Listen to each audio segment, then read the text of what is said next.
Okay, here's a problem that happens to people. So, here's the idea. There is an adjunct instructor in the Valley. One of my buddies works at MJC. This is the life he lives, right? He's an adjunct history instructor. So, here's his conundrum. He works at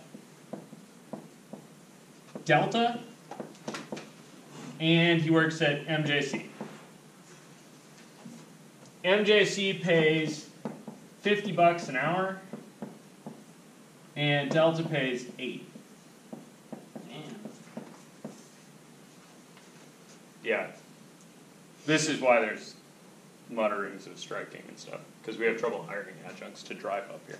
But whatever. Point is, these are roughly, they're not actually. MJC pays a little better, Delta pays a little better. But so, $80 an hour. That for him, this class is just a little bit harder, the ones that they want him to teach at Delta. So because they're a little harder, he has to spend like 3 hours prepping per hour in class. Really? I mean, I've inflated the numbers a little bit to make things easy. So I picked 3 instead of the 2, so that this could be 2 instead of 1 and 1 hour and 10 minutes or something. So here I'm going to say he spends 2 hours prep per class hour.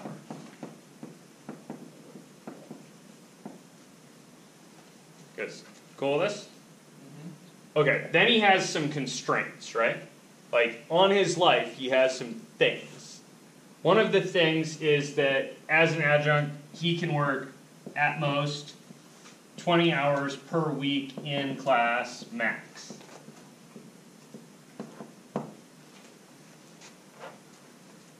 Cool. I've simplified this a little bit.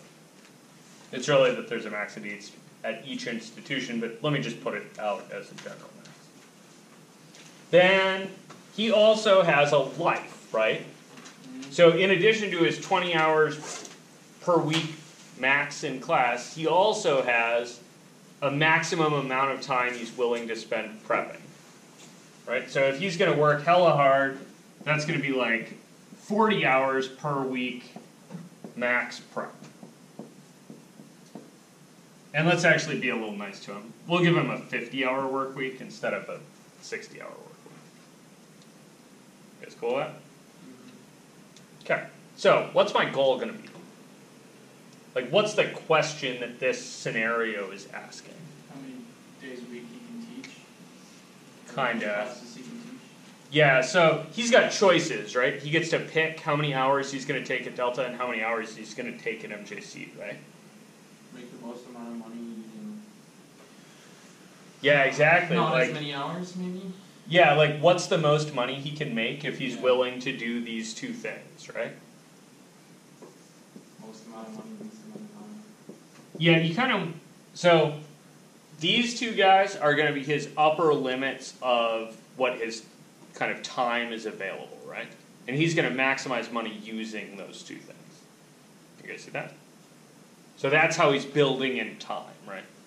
So, what's his max pay, right? That's one question.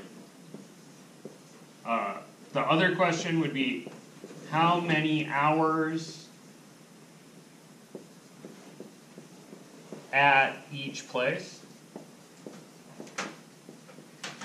to get max pay?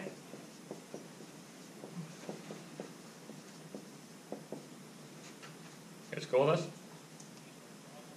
Any questions? Good on the scenario? Okay. So this scenario also comes up when you're making 2 different kinds of products, right? Or when you're making 10 different kinds of products. This one does really well with 2 things, the method I'm going to show you. With more things, we'll have to have a better method. But right now, I'm going to do this with 2. Okay, so copacetic? Yep. Okay, here's the idea. You need to figure out what his life looks like in terms of a graph. So the way I'm going to do that is I'm going to take the number of hours he works at delta, right, this number, I'm going to call that D for delta. And that's going to be hours per week in class at delta. And then I'm going to take this thought here, right? And I'm going to call that M, probably. Which is going to be the hours per week at MJC. And then we're going to turn this into equation land, right? So what's his total pay? P, pay, is We're going to be ADP equals 3. no threes. D plus M. Close, yeah. The total amount he works is D plus M, right? Yeah. How much does he make for every D, right? For every hour in D? He makes $80, right? So his 80 plus 50 per. So 80 times the number of hours he works at Delta plus 50 times the number of hours at MJC. Right, that's really, I'm thinking about his pay as the two checks that he gets. One from Delta, one from MJC. You guys all good with that? Okay. Total in class. What's his total in class hours? You guys said that one already. 20, right? Good. He has a maximum of 20 there, right? So this is going to be smaller than 20. Well, he has 3 hours. Keep the prep out. 1 hour in class, 1 hour in class. So what? 1D plus 1M. Yep. 1D plus 1M. Right? Why? Because that's what the definitions of D and M are, right? They're the hours at Delta and the hours at MJC. So his total in-class hours are what he spends at Delta plus what he spends at MJC. You guys cool with that? So I've got a pay equation, and then I've got a constraint equation about this total class time. What other constraint did he have? What hours he works outside of class? Yeah, the hours he works outside of class, right? His, like, kind of, I want to have a little bit of a life thing. So that's 30 has to be bigger than or equal to the total prep, right? 3D plus 2M. Which is 3D plus 2M. You guys good with this? Yep. Okay. Now, we're going to draw us a picture. Oops. I erased the question. Remember what the question was. You guys already forgot. Just kidding. Alright, so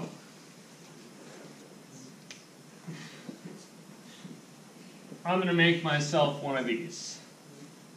I'm going to have a, I'm going to go D and M. You guys cool with this? Mm-hmm. Okay, so if I'm just picking points, like this point here, 1, 1. This dot here, what does that represent? No, 1, 1. At 1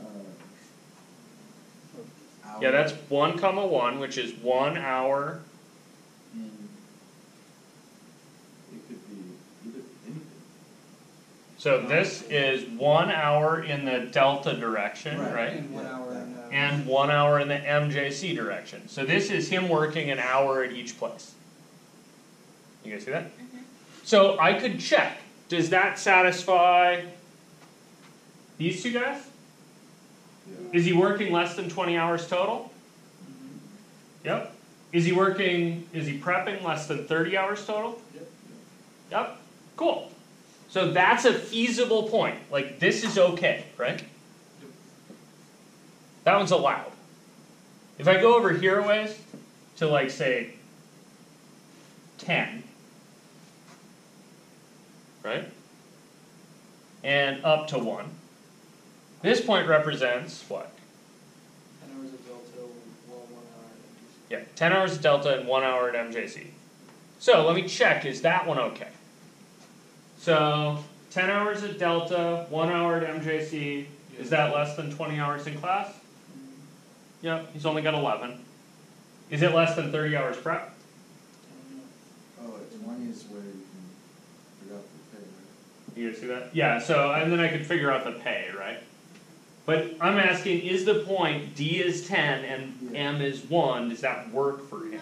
No. No. Why not? That's 32 Because when you hours. put it into the prep equation, it's more than 30. Yeah, he fell out of his prep, right? He's prepping too much. He can't prep that much. He doesn't have that much time, right? So, this point is not feasible. Doesn't work. Right? You guys see how this feels like a really, really long way to do this? Yeah. Okay, so this is dumb, don't do this. But this is the idea of what I'm going to do. So what I'm going to do is I'm going to try to figure out what feasible looks like, right? So I'm going to try to graph some lines here and see if I can figure out how to make this thing work. So let me graph this line. This middle thing here is the worst it ever gets, right? Is he spends 20 hours in class. Right, so that'd be 20 equals D plus M. You guys with me on that? Okay, so where's that line live? 10 and 10. So think about what your Y is, right? Right. So your Y is kind of in M's spot, right? So if I was doing algebra, I'd say M equals 20 Oh, plus Minus B. minus D, right? And then I'd look at this and think, okay, so you go up 20, right? That's your intercept. Okay, so I'm going to have an intercept up here at 20. And then I go, what's the slope on that line? -1, so I go over 1, down 1, right? So over 1, down 1. So I get this line that looks like this. And that's going to hit out here at 20. You guys see that? So I know whatever's going on here, he's got to be inside of that. Right? That's his total in-class hours have to be small. You guys see that? So then, I'm going to get myself another color. And I'm going to think about 30 has to be, at worst, right? At worst, he's going to spend 30 hours prepping. So that's going to be 3D plus 2M. And then you might solve this for M. So you get 2M is 30 minus 3D.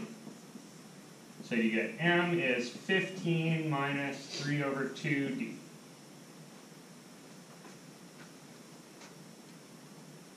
guys all with me on that? Okay, so let me put that in here. So how do I plot that line? 15, go to 15, Okay, so I go to 15, that's like up here. Dot. and down 3, right 2. Good. Over 2, down 3. So something like this.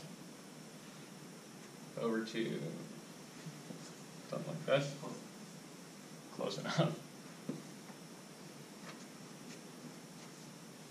Where's that hit 0?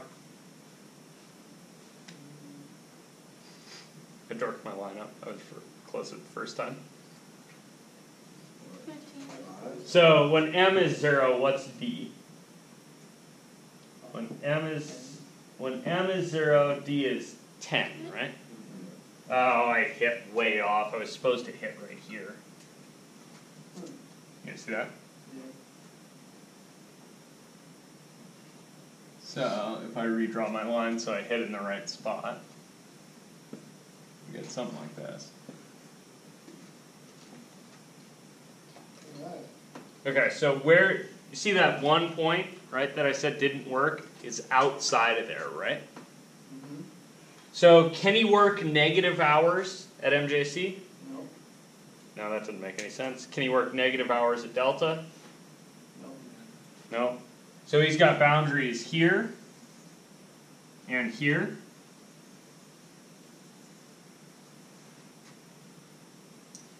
And where's the feasible region? Yeah, all this blues, or all this purple stuff in here. Just out of curiosity, since we're using inequalities, wouldn't we use the inequality sign instead of the equal sign? So 30 is less than or greater, or is greater than or less than 3D plus 2m.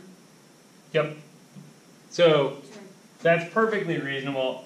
I just know how to graph lines really well, Okay. right? So I know how to graph lines super well, and inequalities are a little harder for me to sort out, right? So I'm just using the equal sign because it makes me less confused. Okay. But yeah, you're absolutely right. Really, the feasible region here is about D has to be bigger than 0, M has to be bigger than 0, or equal to. And I still have this other equation that 30 has to be bigger than or equal to 3D plus 2M. You guys all with that? So these are the three things that are making my feasible region. Where did the other one go? Like, where did the total in-class hours, where did that thing wander off to?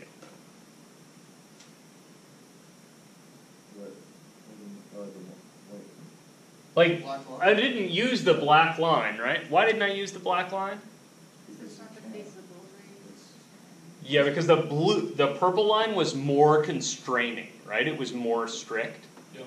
If they had hit each other, right? So if I had a picture that looked like, oh, can't see that one. Can't see this one either. If I had a picture that looked like this,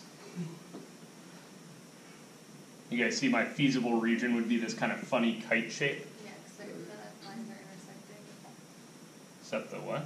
The lines are intersecting. Yeah, this would be an interesting point to me. Okay, so you good with my simple case to start? So I had some constraints. The black one didn't matter, only the purple one mattered. And then I have these two others that they have to be positive, right? So then I'm in here, so then I need to ask, where are the interesting points in this feasible region? And there's a cool thing that says that the feasible points are always going to be the corners, or the critical points are always going to be on the corners. So there's one, and there's one. And that's just maximizing your capable hours working. One of those is going to be maximizing. Right. So it's not true that all of them have to be maximizing, but one of them's going to be. So if I look here, this one represents 0 hours, 0 work. 0 hours, 0 hours. What's your profit at that one? Big ol' fat nothing, right? That's P is 0. Oh, Probably a net loss, honestly. yeah, that's a minimizer, right? Not a maximizer. Does it make sense that I might find both here? Yeah. Yeah. Okay. So, I found the minimizer. Don't go to work. Duh. How about this guy? This guy represents D is 10 and M is 0, right? Yeah. Okay, so how much pay do you get for that? You're working 8 too times much 10. at Delta, right? So am I? If D is 10 and M is 0, Oh, 0. right, then I'm working 10 hours, which is less than 20. And my total prep is exactly that 30 hours. Then Right. You're not working at all in MJC. I'm not working at all at MJC. And my pay is 80. 800. 800, yeah. How about this guy?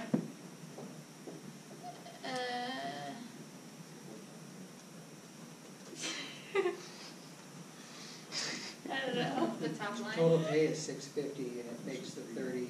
Yeah, so this one's 15 times 50, I was trying to right? do Plus it in my 80 head. times 0 You know, is 650. Are you sure? That's right. Okay, so what do you got? What's your answer? D, you gotta work at Delta. Yeah, quit MJC, work at Delta. Yep. Absolutely. Right, so that's actually this is actually the problem we're having with pay currently. Did you have to, We have adjuncts doing this, yeah, right? Like, we can't get them to work for us, which sucks. Because that means that classes just don't get instructors. right. But anyway, the point was, you can use this strategy to optimize, right? Cool?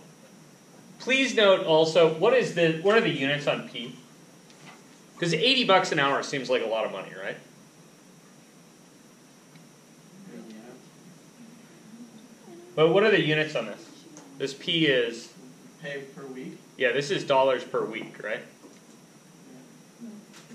so. Why does it seem like $80 an hour is a lot, and then all of a sudden you're only $800 a week? Because you're only working 10 You hours. only just work 10 hours. Yeah, because you only get paid for the in-class hours, you don't get paid for the prep hours. Really? That's how the adjunct pay scale works. What? What about So tenure? is that why professors just come? That's not what, my pay scale doesn't work that way. If you're tenured, do you get paid for everything? You get paid a flat amount. Flat amount. Anybody got questions about this thought? So the way this thing works, right, is you take this word problem, and what did we do? We took our word problem, Turn it into a graph. we turned it into equations, right? Took the equation, turned them into. We took the constraining equations, not the pay equation, but the constraining ones, turned them into a picture, identified our feasible region. That's what this guy is. Feasible region. What does that mean? That means that's the region you can do with your life, right? Like up here, there's a way to make more money at this point, right? You just can't live. But there's no, like, you can't do the total in class and the prep, right? So the It's purple just line too would much. be like the maximum, like you're getting paid maximum. So this purple line represents that I'm doing the maximum amount of prep, So anything below that. right? So any place along this line, like here, I'm doing the maximum amount of prep. Here, I'm doing the maximum amount of prep. Here, I'm doing the maximum amount of prep. And then I'm asking, but where on that do I make the most money? Right. And that's, you follow to one of the corners, right? And that's the way this always goes. Your feasible region has some corners, go check the corners. So, Cool? how'd you come up with your feasible region? Because like, at 15M. Yep, at or 15M, Or at 20M, right? No, at 15M, yep, when M is 15, which makes that 30. that makes my total prep 30, right? I'm maxed out on my prep that I can do. Oh, so you're not entering your D at the same time you're entering your M into that? So that's this point up here, right? This stands for M is 15 and D is 0. Oh. So the black Oh, line is the duh. max Yeah, amount it's of not out there. So the y coordinate is the MJC hours, and the x coordinate is the delta hours. Wait, so the purple line you said is the max amount of prep, and the black line is the max amount of in class? Yep, so the purple line represents when am I spending when am I using up all my prep time? Right. And the black line represents when am I using up all my class time. But the prep time line sits under the class time line. Yeah. You guys see that? Like, you can't spend all the in-class time because your prep runs out. Yeah. Does that make sense? Yeah. Do you want to do an example where they hit? Yeah. Really? Yeah. We did this last How year. did I How remember did you it? come up with the profit again? We had to shape the regions.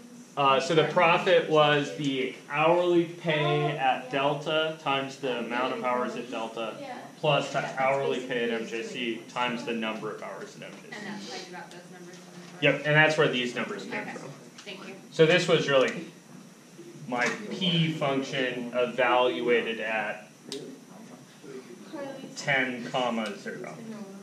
Right, was 800.